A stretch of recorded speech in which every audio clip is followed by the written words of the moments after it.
guys, once again welcome back to our channel, The India Reads.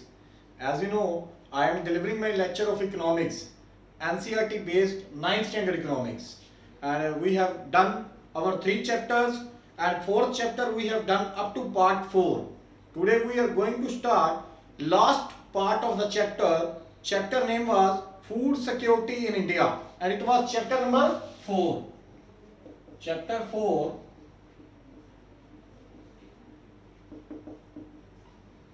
Food security in India. It is of 9th standard, NCERT based chapter, and today we are going to start last part of the chapter. 5th part, last part of the chapter, Food security in India. भोजन सुरक्षण.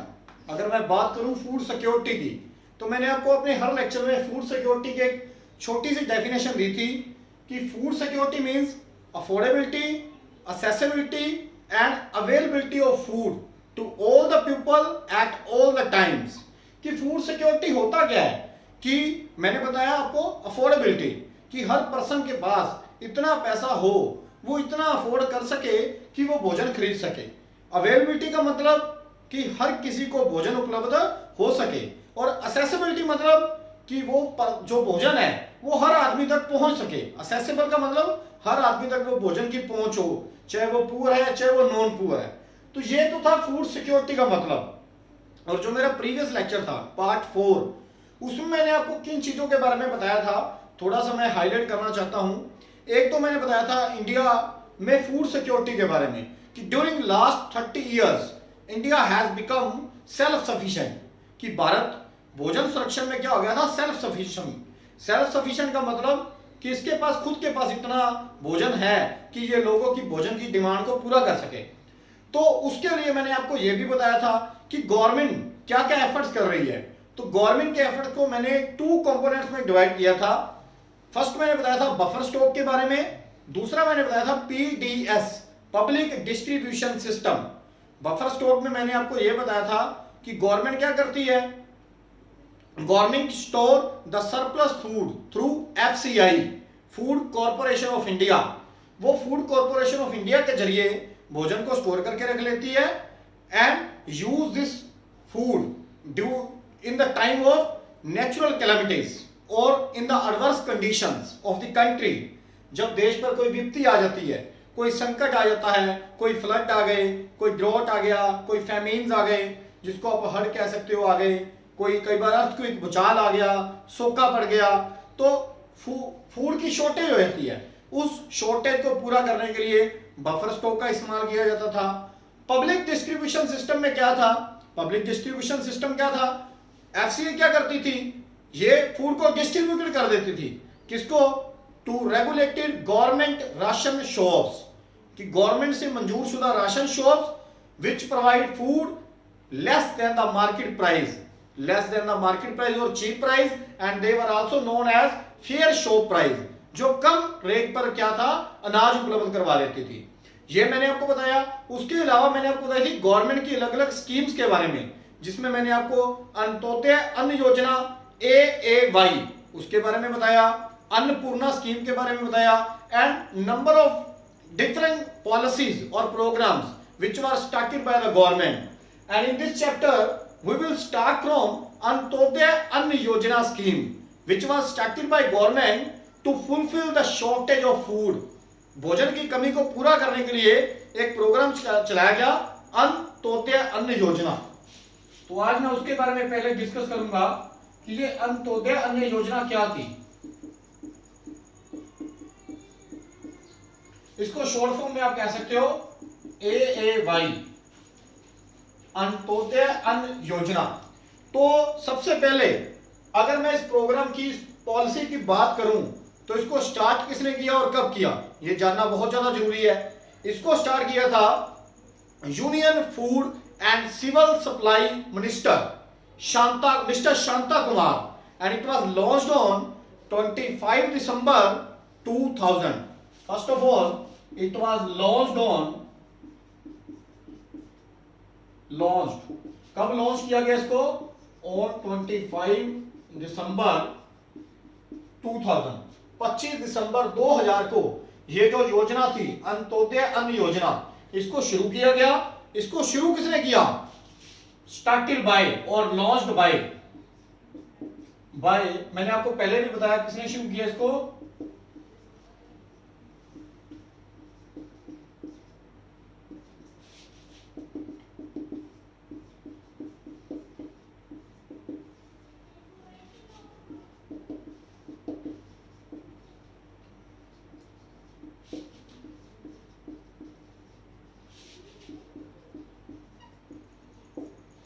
Union food and civil supplies minister mister Shanta Kumar. Union food and civil supplies minister, नाम से clear है, union food and civil supplies minister, कि जिसका main काम क्या है? Food की सप्लाई को पूरा करना। तो खाद्य सामग्री मिनिस्टर भी आप कह सकते हो, अन्न उत्पादन मिनिस्टर, अन्न सप्लाई मिनिस्टर। तो उन्होंने 25 दिसंबर 2000 को इस स्कीम को शुरू किया, इसको लॉन्च किया। लेकिन इस स्कीम को शुरू करने का पर्पस क्या था? इस प्रोग्राम के अंदर poor families were identified by the BPL survey. Poor families were identified. अगर मैं इसमें बात करूं ये प्रोग्राम किस लिए शुरू किया गया, तो मैं आपको बता रहा हूं, poor families were identified by the BPL survey. जितने गरीब परिवार थे, पुअर फैमिलीज, उनकी आइडेंटिफिकेशन, उनकी पहचान करी गई कि कौन से लोग ऐसे हैं जो बीपीएल, बिलो पॉवर्टी लाइन, जो गरीबी रेखा से नीचे आते हैं, उसका सर्वे किया गया। तो बीपीएल सर्वे किस तरह से किया जाता है, मैं आपको छोटी सी एग्जांपल देके क्लियर करना चाहता हूं। मान लो हमारी गवर्नमेंट ने रूरल एरिया और अर्बन एरियाज, इनके लिए पर डे या पर मंथ की इनकम फिक्स कर दी कि मान लो जिस बंदे की पर मंथ की इनकम जो रूरल एरिया में रहता है 260 रुपीज पर मंथ से कम है, they will be known as a below poverty line, and in urban areas if their income is less than 310 they are known as below poverty line। तो वो सर्वे करती है घर घर जाकर, डोर टू डोर एक कैंपेन चलाई जाती है कि वो घर घर जाकर सारा सर्वे इकट्ठा करते हैं। उस सर्वे का फिर वो निचोड़ निकालते हैं कि कितने लोग, कितने परसेंट कंट्री के लोग ऐसे हैं जो बिलो पॉवर्टी लाइन है, और उन बिलो पॉवर्टी लाइन लोगों की आइडेंटिफिकेशन करने के बाद ये जो स्कीम है अंत्योदय अन्न योजना, उन लोगों को क्या है? भोजन उपलब्ध करवाया जाता है। तो ये जो योजना थी एक बहुत अच्छा इनिशिएटिव मैं कह सकता हूं लिया गया उस फूड इनसिक्योर पॉपुलेशन को पूरा करने के लिए, फूड इनसिक्योर पॉपुलेशन को रिकवर करने के लिए, ताकि वो उस कैटेगरी में ना आए। क्योंकि अगर हम फूड इनसिक्योर पॉपुलेशन की कैटेगरी में आते हैं, इट मींस हमारी कंट्री जो है प्रोग्रेस नहीं कर रही। हम अपनी कंट्री को वेल डेवलप्ड कंट्रीज नहीं कह सकते। If we have to survive we have to gain food. हमें भोजन मिलना बहुत ज्यादा जरूरी है। You can also say that food is the basic need of all human beings, कि भोजन सारे इंसानों की एकमात्र जरूरत है। तो उस जरूरत को पूरा करने के लिए गवर्नमेंट ने अलग अलग पॉलिसीज, एजेंडाज अपनाए। तो उनमें से कुछ एजेंडाज मैं आपको एक्सप्लेन कर रहा हूं, जिसमें से एक अंत्योदय अन्न योजना थी। इसको शुरू किसने किया वो मैंने आपको बताया, और इसको शुरुआत, इसमें कौन कौन से लोग आएंगे अंत्योदय अन्न योजना में, उनको आइडेंटिफाई कैसे किया गया। अब मैं आपको बताने जा रहा हूं कि इस योजना के अंदर क्या क्या फैसिलिटीज उनको दी गई। अंत्योदय अन्न योजना के अंदर उनको क्या क्या फैसिलिटीज दी गई। सबसे जो पहले मैं बात करूं अगर फैसिलिटीज की, तो जो इसमें पुअर फैमिलीज जिनको बिलो पॉवर्टी लाइन सर्वे में काउंट किया गया, उनको 25 केजी 25 किलोग्राम जो थे फूड ग्रेन जो थे प्रोवाइड करवाए जाते थे to each eligible family. 25 KG food grains, 25 KG food grains were made available to each eligible family। अब मेरा यहां पे ये कहने का क्या मतलब है, to each eligible family. Eligible family का मतलब मैं इसमें क्या लूंगा, एलिजिबल फैमिली मतलब मैंने आपको पहले ही बताया कि यहां पे सर्वे किया गया below poverty line survey. The people who were in relative in this category below poverty line, they were the eligible families। सिर्फ वही फैमिली को एलिजिबल फैमिली माना गया इस योजना के अंदर जो सचमुच में जिनकी इनकम पर डे या पर मंथ के अकॉर्डिंग टू गवर्नमेंट रूल्स और सर्वे उससे कम थी जितनी उन्होंने बोली थी। तो उन लोगों को 25 केजी फूड ग्रेन्स अवेलेबल करवाए जाते थे बड़े ही कम रेट पे। अगर मैं रेट की बात करूं 25 केजी अगर प्रोवाइड करवा रहे थे तो क्या उनसे चार्जेस लिए जा रहे थे। अगर मैं बात करूं वीट की तो उसका जो रेट था 2 rupees per KG, 2 rupees per KG for wheat. और अगर मैं बात करूं राइस की तो उसका रेट क्या फिक्स कर दिया गया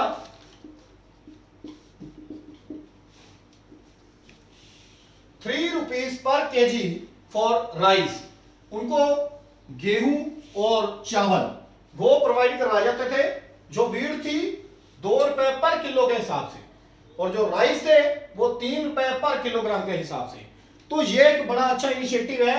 जो पुअर फैमिली में लोग आते हैं जो अपनी फूड को लेकर सिक्योर अपने आप को नहीं मानते वो अपने आप को सिक्योर कर सकते थे और ये एक बड़ा अच्छा प्लान था। इसमें उन गरीब लोगों को बहुत ज्यादा बेनिफिट मिला जो बाजार से इतने महंगे दाम पर चीज नहीं खरीद सकते थे।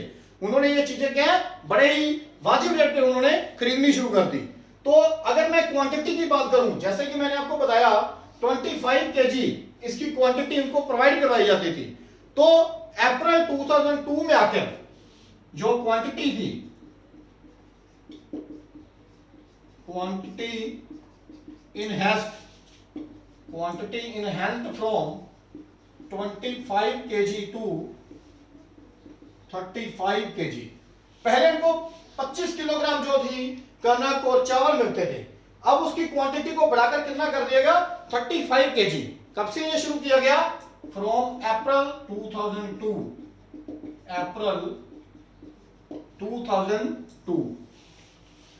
ये क्वांटिटी को किस लिए इंक्रीज किया गया क्योंकि जिन लोगों को पेट भर खाना नहीं मिल पाता था उनके फैमिली मेंबर्स मान लो ज्यादा हैं उनका गुजारा नहीं हो रहा तो वो प्रॉब्लम फेस किस चीज की करते थे फूड सिक्योरिटी की प्रॉब्लम फेस करते थे। उनकी वो रोजी रोटी उनको वो पूरा खाना नहीं मिल पाता था जितना उनको मिलना चाहिए। तो इसीलिए गवर्नमेंट ने उसको देखते हुए एक और इनिशिएटिव लिया उसकी क्वांटिटी को एक्सपेंड कर दिया उसकी क्वांटिटी को इनहेंस कर दिया। कितना कर दिया क्वांटिटी को 25 केजी से 35 केजी कर दिया। तो अगर मैं बात करूं AAY अंत्योदय अन्न योजना इसके अंडर 2 करोड़ फैमिली जो है उनको कवर किया जा रहा है।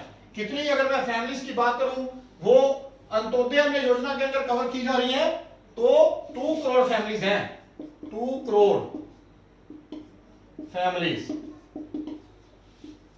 2 करोड़ परिवार ऐसे हैं ठीक है जो कि कवर किए जा रहे हैं covered under the AAY Antyodaya अन्न योजना।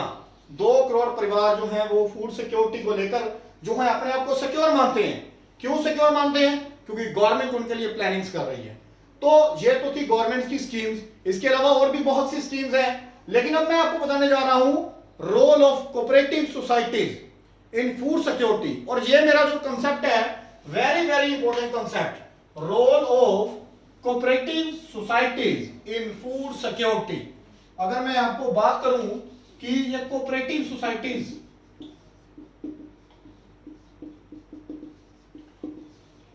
इन फूड सिक्योरिटी अगर मैं कोऑपरेटिव सोसाइटी के रोल की बात करूं कि इनका फूड सिक्योरिटी में क्या रोल है तो मैं अपना कंसेप्ट शुरू करने से पहले आपको यह बताना चाहता हूं कि कोऑपरेटिव सोसाइटी का मीनिंग क्या है। Actually cooperative societies are run by the weaker section of the society for the mutual help of their economical conditions. ये कौन चलाता है कोऑपरेटिव सोसाइटी इकोनॉमी के वीकर सेक्शन जो होते हैं for the mutual help of each other एक दूसरे की हेल्प के लिए फॉर द अपलिफ्टमेंट एंड और for the betterment of the weaker section of the society. समाज का वो हिस्सा जो बड़ा पछड़ा हुआ है जिसके पास वो सुख सहूलतें नहीं है कि वो फूड को आसानी से उपलब्ध हो सके उनको उन्होंने मिलकर सिक्योरिटीज कोऑपरेटिव सिक्योरिटीज या सोसाइटीज बनाई जो उनकी भोजन की जरूरतों को पूरा करती हैं। तो ये cooperative societies you can also say that it is for the help of the weaker section for the upliftment for the betterment of the weaker section of the society.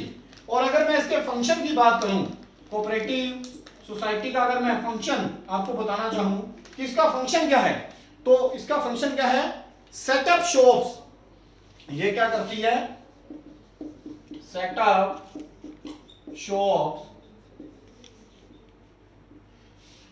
इसका मेन पर्पस क्या है, ये दुकानें लगाती है to sell low price goods, to sell low price goods to poor people, to poor people.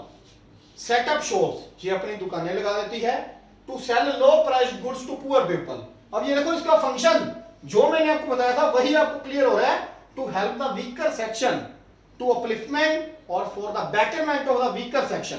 अगर ये गरीब लोगों को कम रेट पे चीजें प्रोवाइड करवा रही है, इसका मतलब ये क्या कर रही है, for the welfare of the weaker section, for the upliftment of the weaker section, for the betterment of the weaker section. तो ऐसी कई कोऑपरेटिव सोसाइटीज की एग्जांपल मैं आपको देना चाहूंगा जो लोगों की हेल्प के लिए काम कर रही हैं, जिनका मेन मकसद क्या है, गरीबों की अपलिफ्टमेंट, उनका सोशल वेलफेयर। तो अगर बात करूं तमिलनाडु की, मैं एग्जांपल देना चाहता हूं फेयर प्राइस शॉप्स, जो कि कोऑपरेटिव सोसाइटी के अंदर ही आती है। ये अगर मैं तमिलनाडु की बात करूं, इन Tamil Nadu around 94% shops, 94% shops are being run by the cooperatives, are being run by the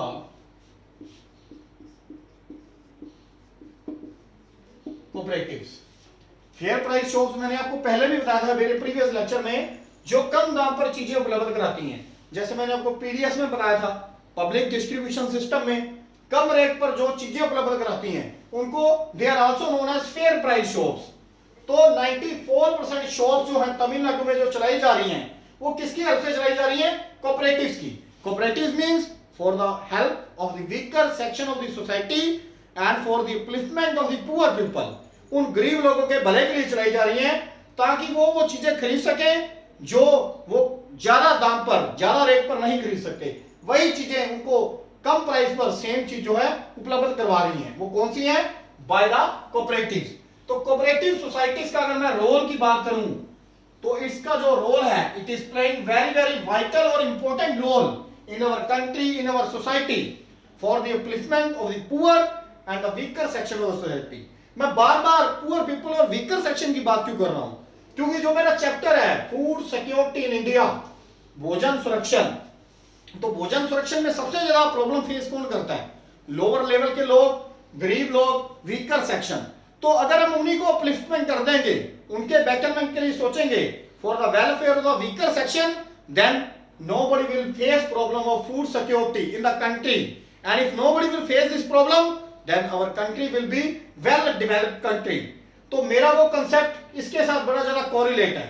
अगर मैं आपको अब अलग अलग जगह की एग्जांपल दे रहा था, जैसे कोऑपरेटिव्स की, अगर मैं आपको दिल्ली की एग्जांपल देना चाहूं तो दिल्ली में क्या है, मदर डेयरी। दिल्ली में क्या चल रहा है, मदर डेयरी। और ये मदर डेयरी क्या कर रही है, Mother Dairy, it is providing milk and vegetables to the consumer at the controlled rate declared by the government of Delhi. ये क्या कर रही है, प्रोवाइडिंग मिल्क एंड वेजिटेबल्स, किस रेट पर उपलब्ध करवा रही है, at controlled rate by the government of Delhi, declared by और started by the government of Delhi. तो मदर डेयरी की एग्जांपल भी किसके अंदर आ रही है, कोऑपरेटिव्स के अंदर आ रही है। इसीलिए मैंने आपको बोला था कि जो कोऑपरेटिव सोसाइटीज हैं, they are playing vital role और very important role in the welfare of the economy, in the welfare of the weaker section, in the upliftment, in the betterment of the weaker section of the society. तो अगर मैं इसके बाद, जो कि आजकल आपने नेम बहुत ज्यादा सुना होगा, अमूल, तो अमूल की अगर मैं बात करूं ठीक है। अगर मैं अमूल प्रोडक्ट की बात करूं, इसके अंदर बहुत कुछ आया था अमूल के अंदर। तो अमूल भी क्या है, ये एक बड़ी you can say that success story of cooperatives in milk and milk products for Gujarat. ये किसकी मैं एग्जांपल दे रहा हूं, milk and milk products for Gujarat. और ये भी क्या है, सक्सेस स्टोरी ऑफ मैं किसकी बात कर रहा था, मेरा टॉपिक क्या था, कोऑपरेटिव्स। ये भी एक बड़ी सक्सेस स्टोरी है कोऑपरेटिव्स की, अमूल। अब अमूल जो इसका मिल्क है, या मिल्क से जितने भी प्रोडक्ट है बने, ये भी किसमें आते हैं, फूड सिक्योरिटी में, क्योंकि मिल्क भी हमारे लिए क्या है, बहुत ज्यादा जरूरी है। Milk you can also say that it is a balanced diet, एक संतुलित भोजन का नाम दिया जाता है मिल्क को। तो मिल्क का मिलना बहुत ज्यादा जरूरी है, तो वो भी हमें किसकी हेल्प से मिल रहा है, cooperatives, because it is a success story. जो अमूल है ये एक बड़ी सक्सेस स्टोरी है, मैं आपको जो कह रहा हूं। तो इसी तरह से और भी कई जो संस्थाएं हैं वो काम कर रही हैं। I will tell you 2 or 3 more examples. अगर मैं बात कर रहा हूं महाराष्ट्र की, इन महाराष्ट्र,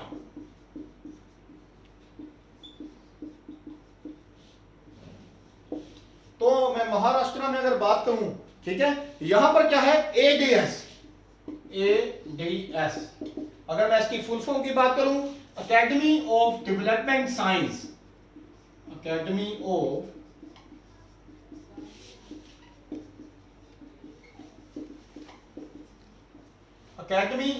डेवलपमेंट साइंस। ये करती क्या है academy of development science, it organize, it trains and help the capacity building program for food security for NGOs. ये क्या करती है, ये ऑर्गेनाइज करती है, क्या ऑर्गेनाइज करती है, ट्रेनिंग कैंप लगाती है, कैपेसिटी बिल्डिंग प्रोग्राम लगाती है, ठीक है। इट ऑर्गेनाइजेस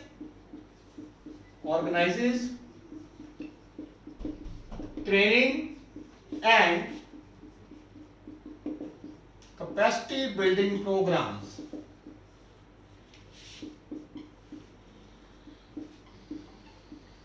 और हमारा टॉपिक क्या है, फूड सिक्योरिटी। फूड सिक्योरिटी के ऊपर ही ये क्या करती है, ये कैंप लगाती है, ट्रेनिंग प्रोग्राम लगाती है for NGOs, non governmental organisations. तो इसका मेन मकसद क्या है, उनको ट्रेनिंग देनी कि किस तरह से फूड की सिक्योरिटी करनी है, और कैपेसिटी बिल्डिंग प्रोग्राम्स लगाने, ताकि जो एनजीओज हैं, आपको पता ही है, non governmental organization, they are also playing well role for the food security. Due to the shortage of food, they are doing great efforts to fulfil the shortage of food. वो बड़े अच्छे role अदा कर रहे हैं कि किस तरह से भोजन की कमी को पूरा किया जाए, तो उसके लिए बहुत अहम रोल अदा कर रही है। तो अगर मैं कोऑपरेटिव सोसाइटीज की बात करूं, I have number of more examples which I can give, but you cannot forget the role, the important essential duties of the cooperative societies they are playing for the weaker section of the society। तो cooperative societies एक ऐसा role अदा कर रही हैं कि गरीबों की उलिफ्टमेंट के लिए नए नए ये स्टेप, नए नए पॉलिसीज, नए नए इनिशिएटिव लेकर आ रही है। तो लास्ट पे हर चैप्टर में मेरा कंक्लूजन मैं जरूर बताता हूं बच्चों को कि पूरे चैप्टर में आपका कंक्लूजन क्या निकला। मेरा चैप्टर था फूड सिक्योरिटी इन इंडिया। तो सबसे पहले फूड सिक्योरिटी में मैंने आपको यह बताया था कि भारत में क्या है, फूड की क्या है, शॉर्टेज है। There are number of people who are known as food insecure population और food insecure people, but our government is trying its best to recover this shortcoming of the country. इस shortcoming को पूरा करने के लिए government high level पर great efforts कर रही है।